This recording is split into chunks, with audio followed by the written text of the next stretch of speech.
So men, as I've mentioned to you before, I know I said the other day, this is my 29th fall in the Greek system. And my senior year at Arkansas, I was really wanting to go into full-time ministry. But I started realizing, just about anybody can be a youth pastor, and about anybody can be a pastor if they walk with integrity, but not anybody can work with fraternity guys. And I just made a decision November my senior year that I wanted to work with guys like you guys. And I have turned down multiple opportunities to work at churches and do other kinds of business ventures because I want to help you guys. You are in such a great stage of your life. So before I'm kind of hard on you and I say some of the things that I'm going to say tonight, I just want you to know I care about you. And Ford cares about you. And these guys, these actives in this house, they want you to be good KAs. So let me start out and ask you a question. What does it look like to be a man? When you think of a man, we don't really have a definition in our culture today. Is it because, is a man somebody who has a lot of sex? He kills a lot of game? I mean, what do we call him? How do we define manhood? I've killed over 100 deer. I've killed at least 50 turkeys. And I can prove in a court of law that I've had sex at least 3 times because I've got 3 kids. But does that make me a man? What is a man? I want to talk about, I'm going to give you a definition tonight. I'm going to talk about manhood with you guys. All right, you've started well. You obviously impressed one of the best chapters on this campus and the best chapter in the nation, and that's why you're here tonight. But my question is, how are you guys going to finish? I've got a print here I want to talk to you about for a minute. I bought this print several years ago, and it hangs in my office. My granddad fought against the Japanese, and he decoded Japanese code. We had broken their code, and they would have men sit down and listen to what the Japanese and the Germans were doing and translate it, and that's what my granddad did. Well, there's a guy named Bradley that was right here in this picture, and his son went on to write Flags of Our Fathers, which I read, and then they made it into a movie, which I saw. Have you guys ever heard of that book? It's a great book. But when these guys invaded Iwo Jima, they had to take Iwo Jima to get to the mainland of Japan. And they knew they needed a place for their fortress bombers to land when they were wounded. Well, this happened only, most people don't know this, but the flag raising at Mount Suribachi, first of all, that print is the most famous print of all time. It's been printed more than any picture in history. And there's 6 guys in that print. And when they raised that flag, most people don't know this, but they'd only been on the island for a week. They still had over a month and 16,000 Japanese to kill before they would take that island. That whole background right there is full of Japanese ready to kill these men. Matter of fact, this guy Harland right here, he would take a mortar round to the chest and he would die just a few days later. The guy one of these guys on the other side, he got shot in the head with by a sniper. One of these other guys, he took it right in the gut and he died also. This guy in the back, Ira Hayes, he couldn't handle all the death and destruction, and he started drinking too much, and he drank himself to death. Only one of these men, Bradley, went on to have a normal life. And guys, I hate to say it, but you guys are like this. There's very few of you that are going to go on to have good lives and good marriages. And you say, well, Isaac, how do you know? You don't know me. I've been in the Greek system for 29 years. I eat meals almost every other day in the frat houses. I'm living proof that fraternity food will not kill you because I've been doing it for 29 years. But I want you guys to have good marriages. I want you to be respected in the community. I mean, let me ask you, who are the most respected men in the community? Here in Oxford, I told you for 4 years I was at Auburn where I met my wife. 4 years I was at Fayetteville, and I grew up in Little Rock. It's the same in every community. You know who the most respected men are? They're the aldermans, the mayor, the elders, the deacons of the local churches. You know why? Because they're respected. You know who are not respected? It's the men who are predators of women. They go after women and they look after women and they just basically go from one woman to the next. I've got a picture here, see if I can find it, of a text that a mom sent out last year. She thought she was sending this text. I almost know it by memory. I just like to read it. Here you go, I got it. There was a man in the community that had just committed adultery for the 2nd time. And those men, they're a dime a dozen. You guys, I mean, let me just be honest with you, and then I'll tell you how other women will perceive you. The odds are, most of you in here one day, you're going to be divorced, and somebody else is going to raise your kids and sleep with your wife. Okay, you understand what I'm saying? The odds are, I could stand at this door and bet you guys $1,000 that you're going to get divorced, and I'll make money. there's a really good chance that a majority of you guys, my neighborhood is full of you guys, former Ole Miss guys that were Greek here, and pledged great fraternities, and now somebody else is sleeping with their wife and raising their kids. This one guy, so he just cheated on his wife the second time. And both my sons play football for Oxford, but my middle son plays competitive soccer. And we were on this group text with 20 families. And this mom sent this text out. She thought to another mom when she found out this local dad had cheated on his wife again. Listen to what she said. She said, I'd throw his shit in a bag, I'd kick it down the stairs, and I'd slit his tires and kick his ass. A buddy of mine texted just one word back to the whole group. Damn. I told the guy, the husband of this girl right here, I said, there's about 19 or 20 wives that aren't going to be hitting on you. But you know, the point is, guys, if you can't keep your marriage together and you can't be a man of honor and respect, that's what other women in the community are going to think about you. Guys, I want you to have a good marriage. But you know where it starts? It starts now. Let me ask you a question. What type of man do you want to become? You look 15 years down the road, 20 years down the road. I can't believe now it's 25 years down the road since I graduated. What type of man do you want to be when you're my age? Guess what? You cannot become what you are not becoming. You cannot become what you're not becoming. If you live like hell now and you act like hell when you get to be my age, you know what happens? Your life's a living hell. One of my pledge brothers who I really care a lot about, I love this guy, and I went to his wedding. Well, about 5 years down the road, he told me, he said, you know, my wife, Isaac, she's just not giving me enough sex. Man, I just wish I was getting more sex. And I told him, I said, you know, I'm really sorry about that, but maybe if you would love your wife and serve your wife more, maybe you would get more sex. But divorce, adultery, leaving her, it's just not an option. Well, you know what?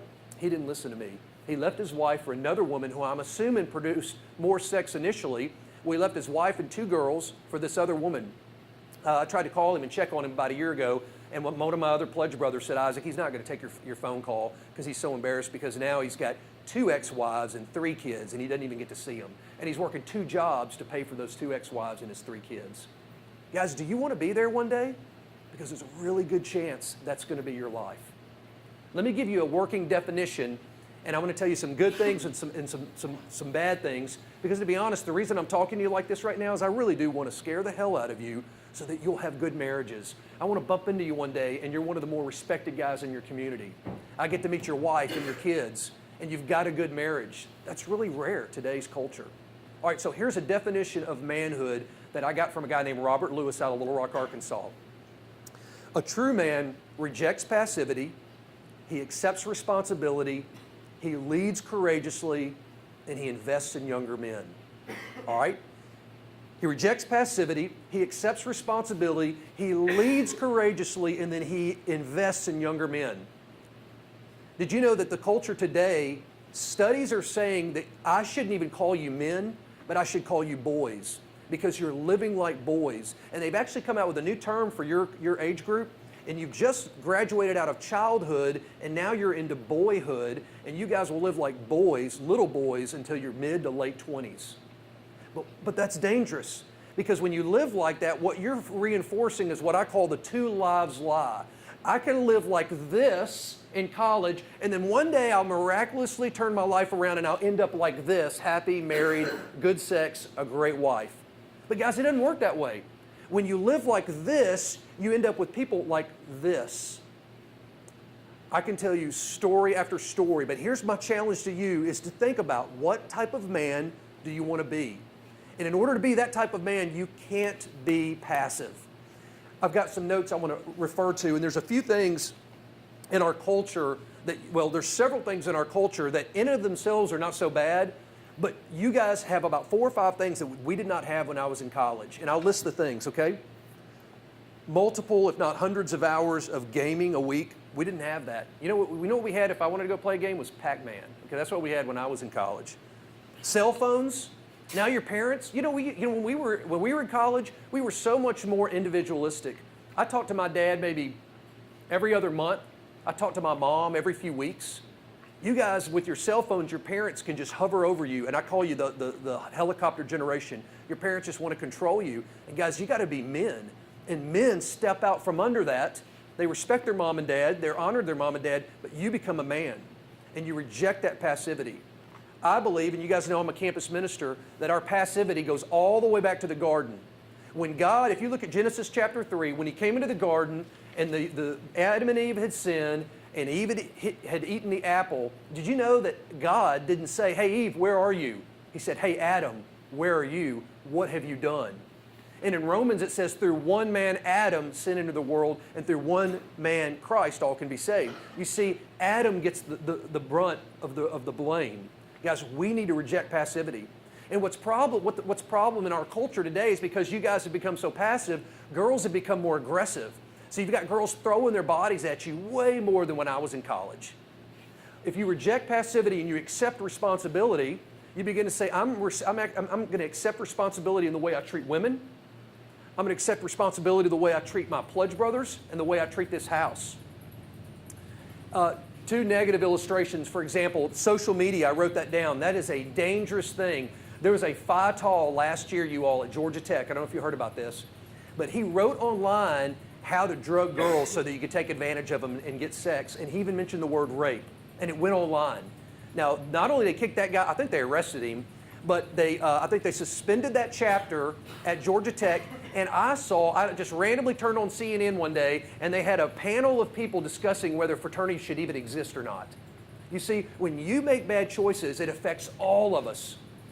Fidel 2 years ago over at Arkansas got drunk, and he was known for having a history of alcohol abuse, and he fell down in the backyard, got really, really hurt, and his parents sued Fidel, and they lost their chapter. To me, that's completely ridiculous. When I was in college, if you made a bad decision, it was on you. But see, nowadays, it's not on me anymore. It's on everybody else. I can sue everybody else. About 10 years ago in Simacai, we don't know exactly what happened, but a pledge got really drunk one night, and all we know is the next day they found him, and he had serious brain damage right here. His skull was crushed in on his face. A few actives had called his cell phone and yelled at him and told him to be at the house. So his parents assumed that maybe he had been hazed. So they sued the chapter, and the pledge trainer and the president and all the officers, it cost them an average of $10,000 an officer to get out from under being sued. So that one pledge's abuse of alcohol and making bad choices that night caused all the officers a lot of money. Guys, you know what? If you want to be respected in this chapter, you know what you do is if you screw up, you admit it. You stand before your pledge brothers and you say, you know what? I messed up. I screwed up, guys. I'm sorry. Hey, I need your forgiveness. Those types of guys, they're the most respected guys in the chapter. That Phi Tall that called his parents, that Simacai that called his dad, that Sigma Nu that did the same, those guys aren't respected. You know, all three of those guys had to leave the school because it gets out who those guys are. You want to be a man. Reject passivity, accept responsibility. Okay, so accept responsibility for this house. Like I said, the decisions you made when you were in high school, they affected you and your parents. But now your decisions affect this whole pledge class. They affect this active chapter. And I'm Sigma Chi advisor of Sigma Chi House. It even affects me because it affects how the university affects us. I wrote an article, guys, 2 weeks ago. And the title of my article was, Would Jesus Have Joined a Fraternity? And it went online 2 Mondays ago, and I found out that in the first day, over 10,000 people read that article. And within a week, over 40,000 people spent an average of 4.5 minutes reading that article. You know why? Because people think we're all going to hell, we don't have a chance, and why would Jesus ever associate with people like us? But you know my whole point, and you can go check out the article, you can go to crew.org or you can Google it and find it. My whole point was, Jesus would have hung out here. He would have eaten all his meals here. He would have gone to chapter here. And I believe that so much. I ate every meal at the Sigma Chi House when I was in college. I lived in the house for 2 years. I lived across the street for 2 years. I gave my whole college career to Sigma Chi because I basically wanted to impact my pledge brothers, and I wanted to impact that chapter. So take responsibility, lead courageously, be a leader. Our former dean of students was honest with me one time, you guys. You know what he said? He said, Isaac, I'll be honest with you. I see you campus ministers as you try to go get all the good guys to come join you and leave the rest of the fraternities to go to hell. And I remember just going, really? He thinks that about us? And I started thinking about it. I was like, you know, that really is what a lot of campus ministries do is, hey, leave KA. Man, they're out of control. Come over here and let's create a holy huddle. and you leave everybody and you go away. And I see a lot of really good guys, their junior and seniors year, go inactive in their fraternities. Guys, I want to challenge you, be the most active guy in this chapter. Live in the house, run for office, be the pledge trainer, be the president. I proved to the dean of students, he said that to me probably about 18 years ago. I think I've proved to him that I care about you guys, and I want you guys to be the most active guys in the chapter. All right, so finally, your senior year, my desire for you is that you would be able to invest in younger men, that you would be able to come down here after chapter and speak to the pledges and the sophomores, and they would listen to what you have to say. But in order to be that type of man, you have to be a man of character. You have to be, as we talk about within KA, a gentleman. A gentleman at the end of the day is someone that people are going to listen to and they're going to respect. The guy who's having sex with all the girls and getting drunk all the time, he shows that he has no self-control and nobody listens to him. But the guys that walk with character and integrity, and when they stand up in chapter and they speak, which hopefully you guys, that'll be you one day, everybody listens. And they'll listen to what you have to say. But listen, it's hard being in the house. I challenge you to have balance.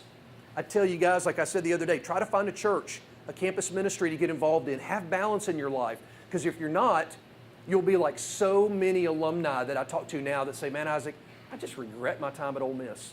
Man, I wish I could have done it all over. Man, I wish I could have met some good guys like you. Man, I made so many mistakes. And I don't want y'all to be like that. Man, I want you to look back and say, man, I loved my time at Ole Miss. My time in the KA house was some of the best times of my life. Some of you guys in here, you've come from divorced backgrounds like me. My parents were divorced when I was 8. Studies show I don't have a chance of making it. And my wife's parents were divorced for about 5 years. But you know what?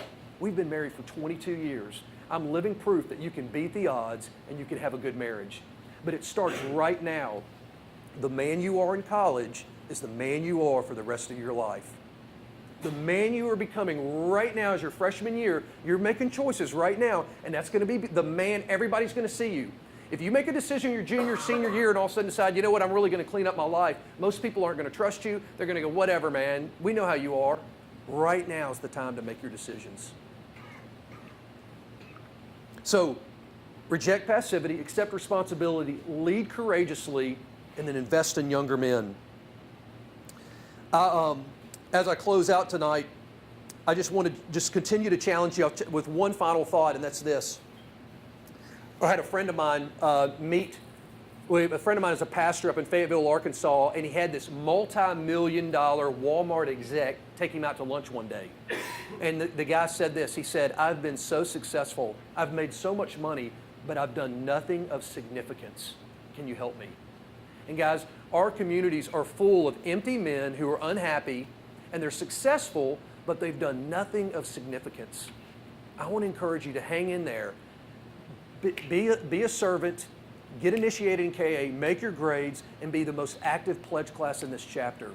And give back to this chapter, and I'm telling you, this chapter will continue to be one of the best chapters on this campus. Before I leave, let me pray for you, okay? Father, I thank you for these men. Lord, I appreciate them even tonight, just really looking me in the eye and really giving me their attention. Lord, I pray for protection on them. Father, I thank you for all the great KAs that I respect, KAs that are my age that were here, younger KAs. There's several men in this house right now that I really care a lot about. Lord, I pray that these men would become like those guys. Father, I pray that they would seek out an older KA that they respect, a man who's living the true gentleman definition, and they would live like that guy. Father, I pray that you would watch over these guys and you would protect them. In your name, amen.